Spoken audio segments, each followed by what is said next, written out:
crypto teams is going to be Alliance. The fact that they're going to be able to run their Crypto Fuse War until, well, I believe we had Fuse at game number 6 getting banned out. So they have a lot of opportunities to utilize that core composition to pick up a lot of points. Yeah, it's interesting too, because with the same map rotation, obviously we saw World's Edge first yesterday too. I believe it was Watson that was the first legend to go, and it's looking pretty close, but it's not the Watson that's the most picked legend here in this lobby. By a 1 pick difference, it's actually Alter.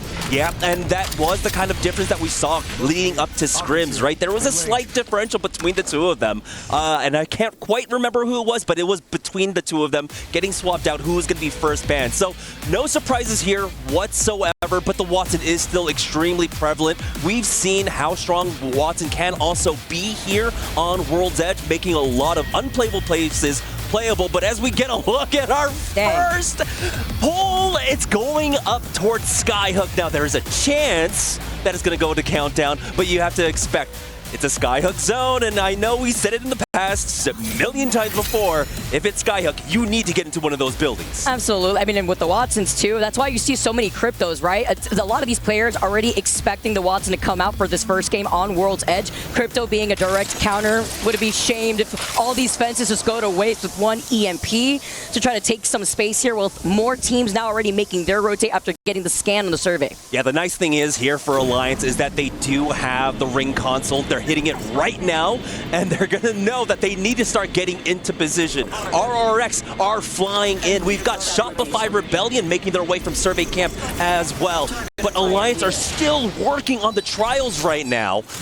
And so they're not going to have the same kind of priority to take whatever building they want. They are regrouped around the market side, as RRX have fully taken the diner on the southeast side. The nice thing as well for a lot of these teams is that they'll have the crypto available to them. They'll be able to hit the man scans, and they'll know where teams are rotating in from and how much pressure that they might face. I wouldn't be surprised if Alliance just hold that trial side, because you know that the edge of that zone, oh yeah, they're going to be on the high ground here. Great position here already, because there's also that Evil Harvester that's to the north side of the marketplace that you were mentioning, and another Evil Harvester on the outskirts on the other side of the tracks once you go from the north side of Lava Fisher. So this is a good rotate spot too for Alliance, because they'll know if that next zone pulls over to the south side, they'll try to go to the least contested route over to the south side, closer to that Lava Fisher rotate. Yeah, Shopify Rebellion take place center zone of Skyhook on top of that main tower. Really strong position, extremely early on. Okay. You do have to be careful with the altars in play. You can see Unlimited trying to go for that spleef. Will not be able to abduct anyone off of Shopify Rebellion, but here comes another one. And I love this. They were scouting it out with the crypto the whole time. So now Oki is able to secure them that kill. Dude, they heard the crypto. We're already choosing violence. We've literally, Riyadh just started closing. It's been a few seconds. We're already choosing violence. Unlimited being one of the teams to land in Skyhook East, neighboring that of Alliance, have found a space in the middle. And like you said, with the crypto being right above them, they got that kidnapped. One thing to note was that he looted an evac tower. So you have to imagine, one of the other two players will have a respawn beacon to plop down. I don't know if they'll be able to recover the body, but yeah, we'll see in just a moment. So many teams have moved their way on up here. You can see NRG, Timmy is in position, Fusion, Twisted Minds, all surrounding RRX. It's going to be a lot of teams in this final zone. We know with these Skyhook zones, usually, even if a lot of these teams are banking on it going north and not pulling to the south, it's a lot of buildings to coexist. It's kind of that little sprinkle on top when you see E-District. It's what to expect here with a lot of these teams having more of the space to share more of these buildings here too. Now, while we do have about 12 of our teams currently inside of Skyhook, we still have 8 late rotators coming in a little bit slower, and some of them, like VP, Rock Esports, might opt to just kind of play on the outskirts, wait for that third ring scan to make a better decision. Again, while this is fully indicating it's going over to Skyhook, and everyone, 12 teams, currently banking it on it being Skyhook, there's still a shot that this goes that countdown, or maybe goes towards that western edge. That's the thing about Skyhook. There are so many different zones here that you do kind of want to leave yourself with the option to respond to the northern pole, the eastern pole, or the southern pole. Live from Riyadh. I love the crowd, the energy once they see the cameras on them. Starting things off great in game number 1. Go next, taking some shots with this bow check here. But a lot of teams that have already gone for these quicker rotates, unlike the teams that we see taking their time, are going to be denied the opportunity to get more of these Evo chars, really just having to poke pressure their way and boosting up those Evos instead. Yeah, that was Zach getting knocked. Slayer is next. They are inside of a building, though, and no one really wants to try and commit to anything here. Despite all the altars that we have and the range on her ultimate, you just don't want to be that one team that cascades into a big third, fourth, fifth party. You know that being in position here in Skyhook means you should be able to at least convert into the top 10, so you're not going to get overly aggressive off of this. Seeing with how many altars, too, are in this lobby, you know that a lot of these teams are literally going to try to kidnap one another, try to infiltrate these buildings. It's going to get messy here. But first, it's the calm before the storm. SBI did see that somebody had got a knock from SBI earlier on in the game. Looks like they were able to get the res here too, as they now move in. Team Liquid on the outskirts by Thermal Station, who do have a ring console and that survey beacon. They were also able to get some early KP going into this game. Yeah, that was a knock. SBI, I believe, got a knock and the thirst onto a Team Liquid member. Got him back on in, though, because, again, these outskirt fights aren't really going to respond to much, especially with how much of a gap there was between Team Liquid and SBI. That part, I think they just found a straggler on the end there. As this zone does close, teams are still moving in. We've got Crazy Raccoon on the northern side, Team Liquid regrouping here at staging. I believe Evos moving their way over towards Fragments. So now we're down to about 15 teams inside of Skyhook proper, with about 5 teams still working their way on in. JDG being one of them, as they're going to take the jump tower. Finding some space here over by Countdown, where there is an Evo Harvester too. They could try to go in from that northern side. Looks like they took their time to scan the ring console. That is in Lava Fisher, so great timing on planning out their pathing, because they can wait here and Countdown knowing that it's still going to shift slightly over to that southern choke, where it's going to be chaos once these teams figure that out, and they know they're going to have to move out of these buildings outside of Skyhook. Yeah, they got the full confirmation with that ring console scan. You can see just a little bit there on the south of Countdown being in. But that would be an extremely hard pull. You're looking at like a 95 to 5% difference, right? Or maybe even less for it to pull on over to Countdown. And so that's why they go for that evac tower. They go on in. They hit the man scan as well to know which buildings were open. So that's what we're working with here. Perfect information on your rotate. And timing. They did that really like back to back. Not only did we see that with the ring console, but like you mentioned, the survey beacon right there too, just to make sure they could find some of these free buildings. Don't want to Hail Mary that when you jump on top of a team that's already taken the high ground of another building on Skyhook. We all know how that ends up, as Crazy Raccoon being one of the teams, considering the zone is pulling all the way over to that north side, away from the southeast side of their POI, having to take their time to rotate here. They call in the evac tower, and you can see the pings coming down. Yeah, again, they're able to hit that survey beacon, know exactly which buildings are free, and go for it. A lot of these buildings, of course, can house multiple teams. They're going to push into this diner that was left for free on the northeast side. Unlimit, by the way, this entire time, they have been getting knocks almost every single minute. And guess who it was? Yulari, man. No doubts about his performance throughout this split, why he is matching a player like Unlucky. You know, I was talking about Yulari, man, and it's like the fact that he dropped, what, like over 4K damage game in the open in an actual stacked lobby. I think it was like winners round 2, and he had like 14 KP. My man literally just farmed a 4K badge in the middle of one of the stacked lobbies of that New Orleans Open, and looking to try to do it again here. As we take a look at Alliance, who've now made their way to Countdown, they're going to try to mirror that and gatekeep Team Liquid while still holding that southern side, the least contested side, with the rest of the lobby all combined together in Skyhook. Yeah, so they kind of had that idea. There's that 5% chance that it pulls over to these buildings, and we have certainly seen many endings here, but not with this particular circle. But again, we have the evac towers in play. We've got the rings, we've got the man scans in play along with the ring console, so they will have the opportunity to know which buildings are going to be free. Unfortunately for them, though, not much is being done in the way of whittling down of numbers. We're getting knocks here, of course, with the weapon meta that we have right now with the 30-30s and the G7 scouts in play. A lot of these teams are getting some cheeky knocks through windows, but it's not amounting to much. We have gotten, of course, everyone back into the lobby. So I'm trying to remember who Unlimit were able to get. I think it was a Shopify Rebellion player, right? MT. So they were able to get their third back in.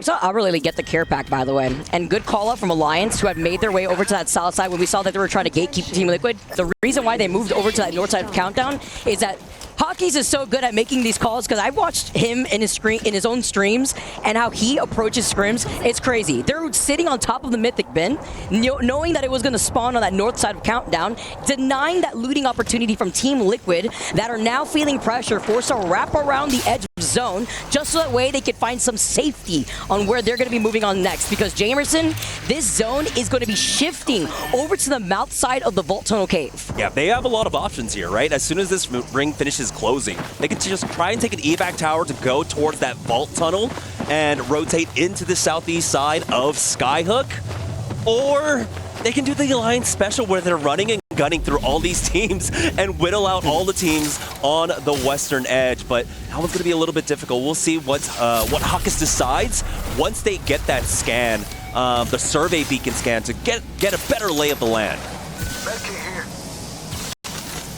Calm before the storm. That's what that's what happens when you have Skyhook zones like this. Always starting things off slowly. You could expect, what, maybe 17, 18 teams probably over by like end of ring 4 or so before everyone's forced to move away. Definitely once a lot of these teams see the next zone, if these teams have not been able to scan these circle beacons since they went in for an early rotate, they already know the chaos that's happening. That's why you have teams like 100 Thieves, VP, VK Gaming calling it out, being in one of these buildings in that next zone. It's going to be so chaotic here. You still see some of these raw knocks, but no one's ever going to push on this because especially with the amount of altars and cryptos that you have in this lobby, too risky to give up that position. Just might as well just trade to boost up your own Evo. Yeah, currently inside of Skyhook, we have 9 teams that are not inside the next zone. Oh, ew. Where it's going to be pulling, and about 8 that are. We do have a small engagement here. Team Liquid tried to make the rotate in from that Skyhook hill and got absolutely obliterated. S8 UL with the help of Fusion. Picking up a lot of that. And Unlimit, they're not stopping here. They're continuing to get knocks throughout all of this. Rival Esports will be the next team to fall.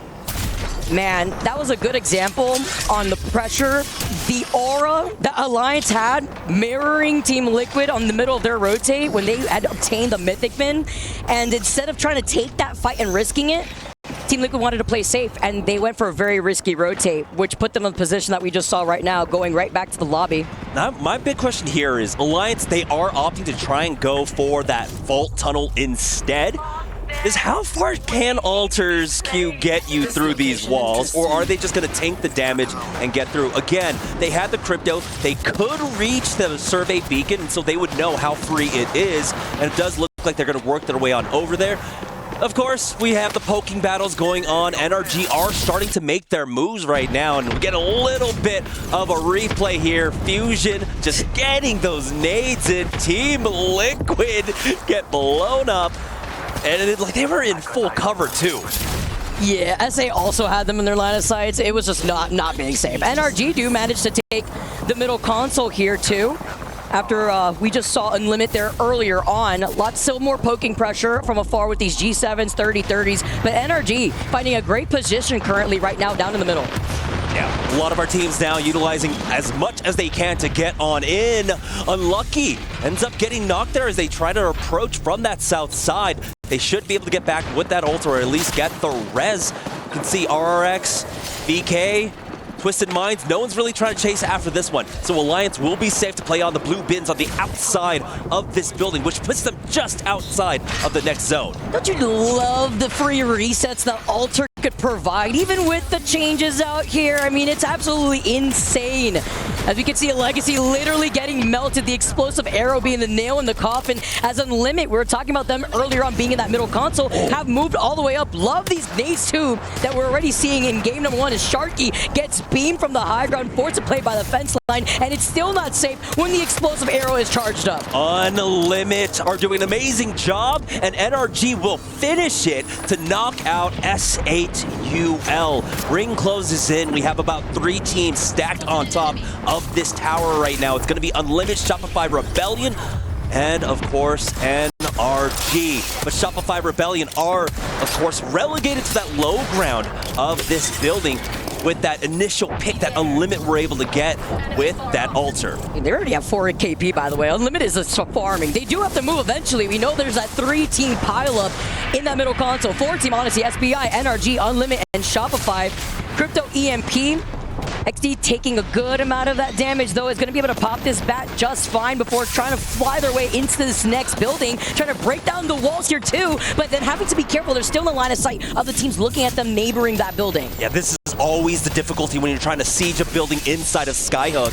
You're going to have so many teams still alive that every second spent outside is an extremely difficult and risky proposition. So for now, things are going to settle down. It looks like we're left with 16 teams. Currently, we have about 10 teams outside of this zone.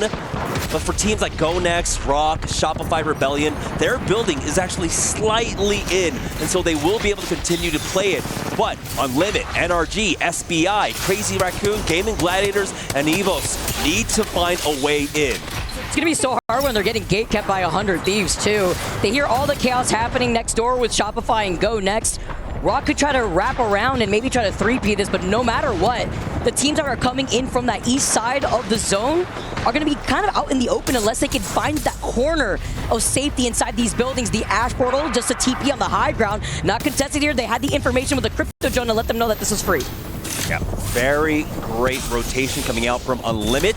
That's going to leave NRG and SBI essentially, well, I guess just SBI winning out that fight to take them out.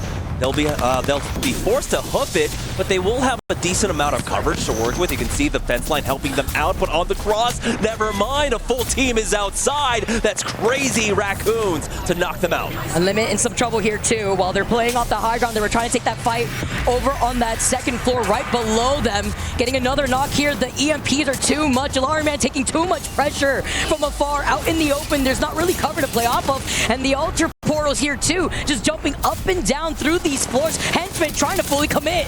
Yeah, they try to time it with the nade there.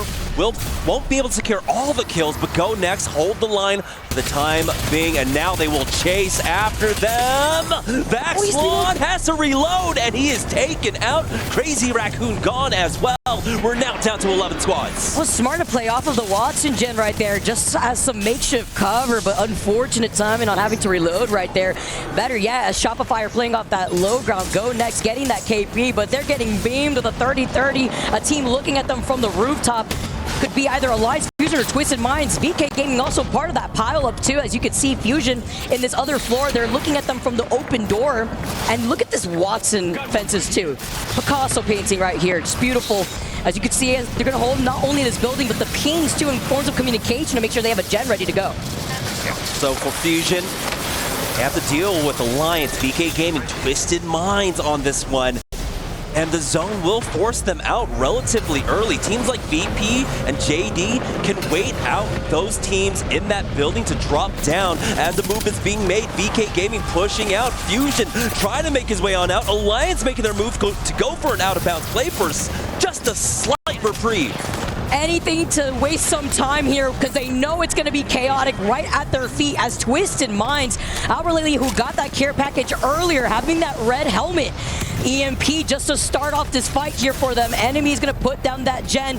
Going to try to get the res here up on the high ground. GoNext get eliminated. Night Squad's left. This is a 5-6 team pileup in this building alone. down. Twisted Minds trying to play gatekeepers with this Watson right now. Charging forward, though, but Crook is forced to back off to heal up. Enemy, though, does not want to give them any kind of space, but the Altar is making this battlefield extremely difficult to play off of right now, and he is forced to try and finish off this fence, but it's Alliance still alive. Effect playing off the knockdown shield here. He's not going to have that much time. He's just trying his best to survive for as long as possible. They have hit top 5. Meanwhile, 100 Thieves is seeing everything go down on the other side of that fence line. They're trying to go right there in the middle of the street. 3 squads left. VP, who come out on top from the west side, looking at Shopify Rebellion as 100 Thieves are trying to clear up their side. It's Shopify who are looking at VP. Everyone's so incredibly low. Slayer only using the knockdown for some cover, but we're nowhere to go. VP get eliminated, and 100 Thieves are the healthiest team right now as they try to wrap around the fence. Verholt holds the angle, gets the knock. That's Kai,